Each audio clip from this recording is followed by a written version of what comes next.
Good morning दोस्तों। आज हम लूसेंट का क्लास 12 भूगोल का करने जा रहे हैं। क्लास 11 तक का आपका वीडियो अपलोड कर दिया गया, आप वहाँ प्लेलिस्ट बना हुआ है, आप वहाँ से देख लीजिए। और बीपीएससी पूर्वालोकन 70 से लेकर 39वीं तक का उसका भी क्लास स्टार्ट कर रहे हैं, ऑब्जेक्टिव विथ सब्जेक्टिव, जो कि एग्जाम के दृष्टिकोण से तो काफ़ी महत्वपूर्ण है और कम से कम 80% से ज़्यादा क्वेश्चन उससे पूछा जाता है। तो आज से उसका भी क्लास होगा। तो चलिए आज क्लास देखते हैं। आपका तपांतर से पहले तक का आपका क्लास करा दिया गया वीडियो 11 तक का। तो आज हम तपांतर से देखते हैं। तापांतर अधिकतम या तथा न्यूनतम तापांतर के अंतर को तापांतर कहते हैं। यह दो प्रकार के होता है। दैनिक तापांतर किसी स्थान पर किसी एक दिन के अधिकतम तथा न्यूनतम तापमान के अंतर को वहां का दैनिक तापांतर कहते हैं। ताप में आए इस अंतर को ताप परिसर कहते हैं। वार्षिक तापांतर जिस प्रकार दिन तथा रात के तापमान में अंतर होता है, उसी प्रकार ग्रीष्म तथा शीत ऋतु के तापमान में भी अंतर होता है। अंततः किसी स्थान के सबसे गर्म तथा सबसे ठंडे महीने के मध्यमान तापमान के अंतर को वार्षिक तापांतर कहते हैं। विश्व में सबसे अधिक वार्षिक तापांतर 65.5 डिग्री साइबेरिया में स्थित बैखोर्क्यांस नामक स्थान का है। किसी भी स्थान का विशेष के औसत तापक्रम तथा उसके अक्षांश के औसत तापक्रम के अंतर को तापीय विसंगति कहते हैं। वायुमंडलीय दाब पवन एवं वायु राशि है। वायुदाब माध्य समुद्र तल से वायुमंडल की अंतिम सीमा तक एक इकाई क्षेत्रफल के वायु स्तंभ के भार को वायुमंडलीय दाब कहते हैं। सामान्य दशाओं में समुद्र तल पर वायुदाब पारे के 76 सेंटीमीटर या 760 मिलीमीटर ऊंचे स्तंभ द्वारा पड़ने वाला दाब होता है। वायुदाब बैरोमीटर से मापा जाता है। वायुमंडलीय दाब को मौसम के पूर्वानुमान के लिए एक महत्वपूर्ण सूचक माना जाता है। यंत्र आविष्कारक पारद वायु दाब मापी ई टोरेस्लिथ है। निद्रव वायु दाब मापी Lucien Vidie. Celsius thermometer Anders Celsius है। केस आर्द्रता मापी डी सोमसर्थ है। वायुमंडलीय दाब की इकाई बार है। एक बार बराबर 10/5 न्यूटन मीटर स्क्वायर। वायु दाब को मिलीबार तथा पास्कल में भी मापते हैं। वायु व्यापक रूप से प्रयोग की जाने वाली दाब की इकाई को किलो पास्कल कहते हैं। समुद्र तल का औसत वायुमंडलीय दाब 1013.2 मिलीबार या 1013.2 किलो पास्कल होता है। वायुमंडल के निचले भाग में वायुदाब ऊंचाई के साथ तीव्रता से घटता है। यह ह्रास दर प्रत्येक 10 मीटर की ऊंचाई पर 1 मिलीबार होता है। 10 किलोमीटर की ऊंचाई पर 265 मिलीबार वायुदाब एवं -49.7 डिग्री मानक तापमान होता है।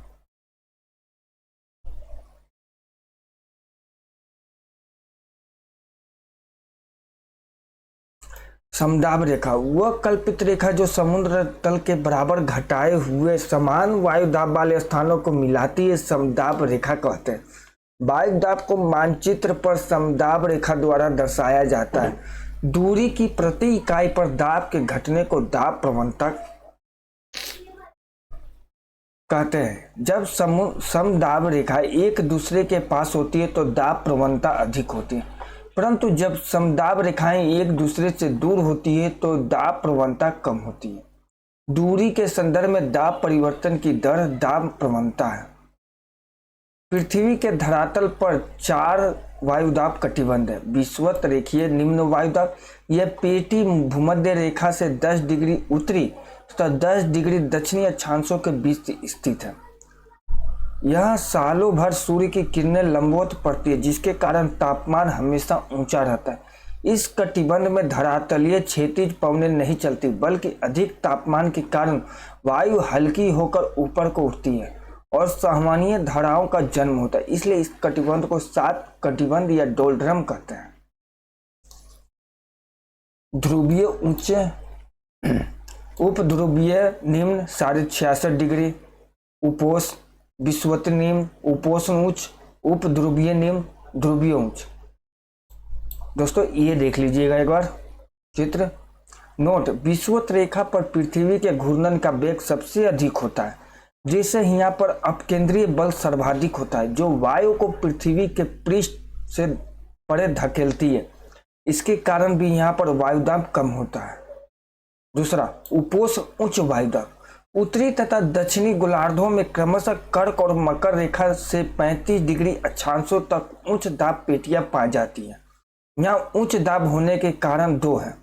विषुवत रेखीय कटिबंध से गर्म होकर उठने वाली वायु ठंडी और भारी होकर कर्क रेखा तथा मकर रेखाओं से 35 डिग्री अक्षांशों के बीच नीचे उतरती है और उच्च वायुदाब उत्पन्न करती है। बी, पृथ्वी के दैनिक गति के कारण उपध्रुवीय क्षेत्रों से वायु विशाल राशियां कर्क तथा मकर रेखाओं से 35 डिग्री अक्षांशों के बीच एकत्रित हो जाती है, जिससे वहां पर उच्च वायुदाब उत्पन्न हो जाती है। नोट, विषुवत रेखा से 30 से 35 डिग्री अक्षांशों के मध्य दोनों गोलार्धों में उच्च वायुदाब की पेटियां उपस्थित होती हैं। इस उच्च वायुदाब वाली पेटी को अश्य अक्षांश कहते हैं। इसका कारण यह है कि मध्य युग में यूरोप में खेती के लिए पश्चिमी द्वीप समूह में पालदार जलयानों में लादकर घोड़े भेजे जाते थे। प्राय इन जलयानों को इन अक्षांशों के बीच वायु संत रहने के कारण आगे बढ़ने में कठिनाई होते।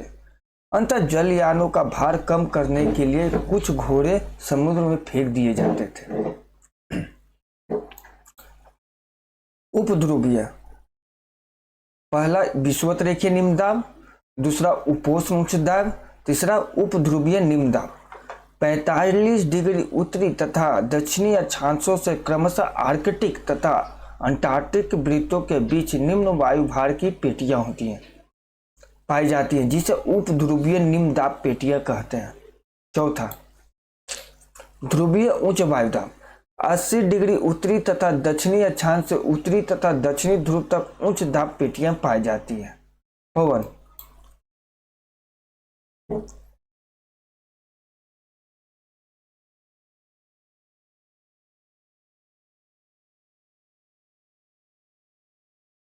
चलिए अब यहां से पवन का स्टार्ट करते हैं। पृथ्वी के धरातल पर समुद्र दाब में क्षैतिज विषमताओं के कारण हवा उच्च वायुदाब क्षेत्र से निम्न वायुदाब क्षेत्र की ओर बहती है। क्षैतिज रूप से इस गतिशील हवा को पवन कहते हैं। ऊर्ध्वाधर दिशा में गतिशील हवा को वायुधारा कहते हैं। यदि पृथ्वी स्थिर होती और उसका धरातल समतल होता तो पवन उच्च वायुदाब वाले क्षेत्र से सीधे निम्न वायुदाब वाले क्षेत्र की ओर समदाब रेखाओं पर समकोण बनाती हुई चलती, परंतु वास्तविक स्थिति यह है कि पृथ्वी अपने अक्ष पर घूर्णन कर रही है और उसका धरातल समतल रही है। अंततः पवन कई केंद्रों के प्रभावाधीन अपनी दिशा में परिवर्तन करती हुई चलती है। यह कारण है दाब प्रवणता बल, कोरियोलिस प्रभाव, अपकेंद्रीय त्वरण एवं भूघर्षण। कोरियोलिस प्रभाव,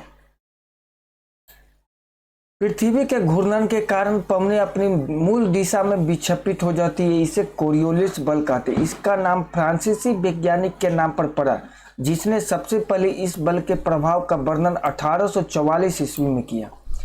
इस बल के प्रभावाधीन उत्तरी गोलार्ध में पवनें दाहिने तथा दक्षिणी गोलार्ध में अपनी बाईं ओर मुड़ जाती है। इस विक्षेप को फॉरेल नामक वैज्ञानिक ने सिद्ध किया था। अंत इसे फैरेल का नियम कहते हैं। इसे बाइज बेलेट नियम द्वारा भी समझा जा सकता है।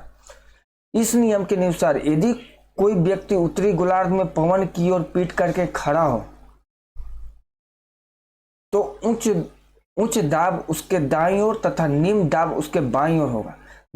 दक्षिणी गोलार्ध में स्थित इसके ठीक विपरीत होगी। कोरियोलिस बल अक्षांशों के कोण के सीधा समानुपात में बढ़ता है।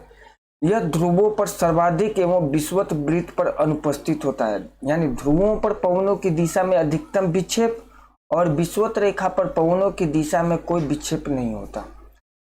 कोरियोलिस बल दाब प्रवणता के समकोण पर कार्य करता है। दाब प्रवणता बल समदाब रेखाओं के समकोण पर होता है। जितनी दाब प्रवणता अधिक होगी, पवनों का वेग उतना ही अधिक होगा और पवनों की दिशा उतनी ही अधिक विक्षेपित होगी। इन दो बलों के एक दूसरे से समकोण पर होने के कारण निम्न दाब क्षेत्रों में पवनें इसी के इर्द गिर्द बहती है।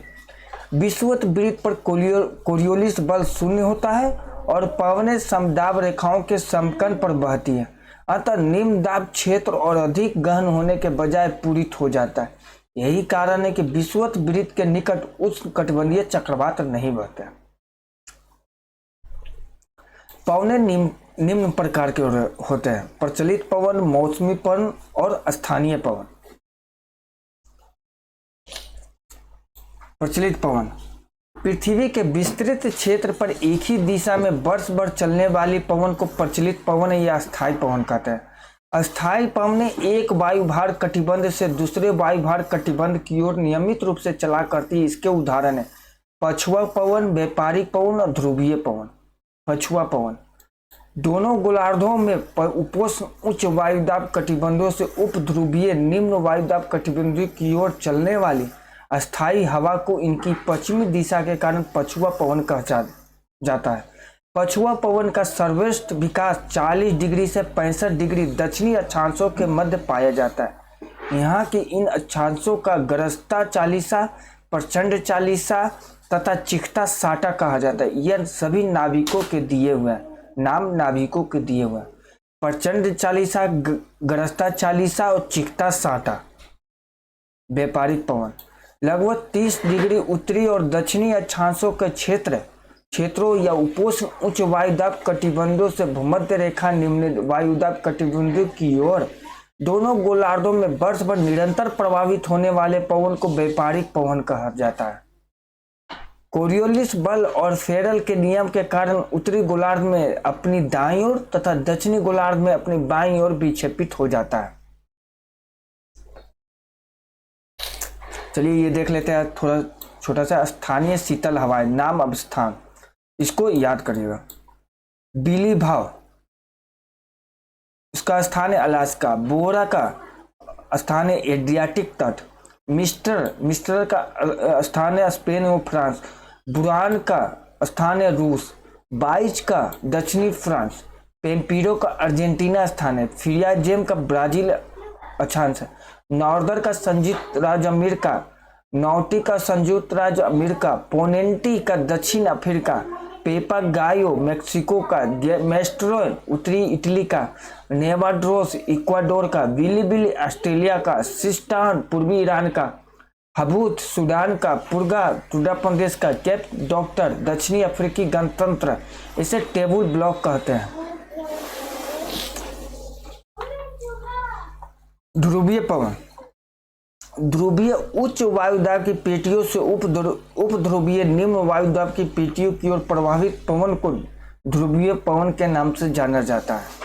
उत्तरी गोलार्ध में इसकी दिशा उत्तर पूर्व से दक्षिण पश्चिम की ओर तथा दक्षिण गोलार्ध में दक्षिण पूर्व से उत्तर पश्चिम की ओर है।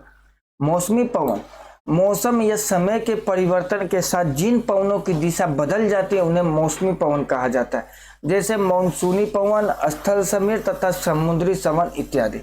स्थल व समुद्र समीर के बारे में कल क्लास करेंगे। तो थैंक यू, और चैनल को ज़्यादा से ज़्यादा शेयर और सब्सक्राइब करिए।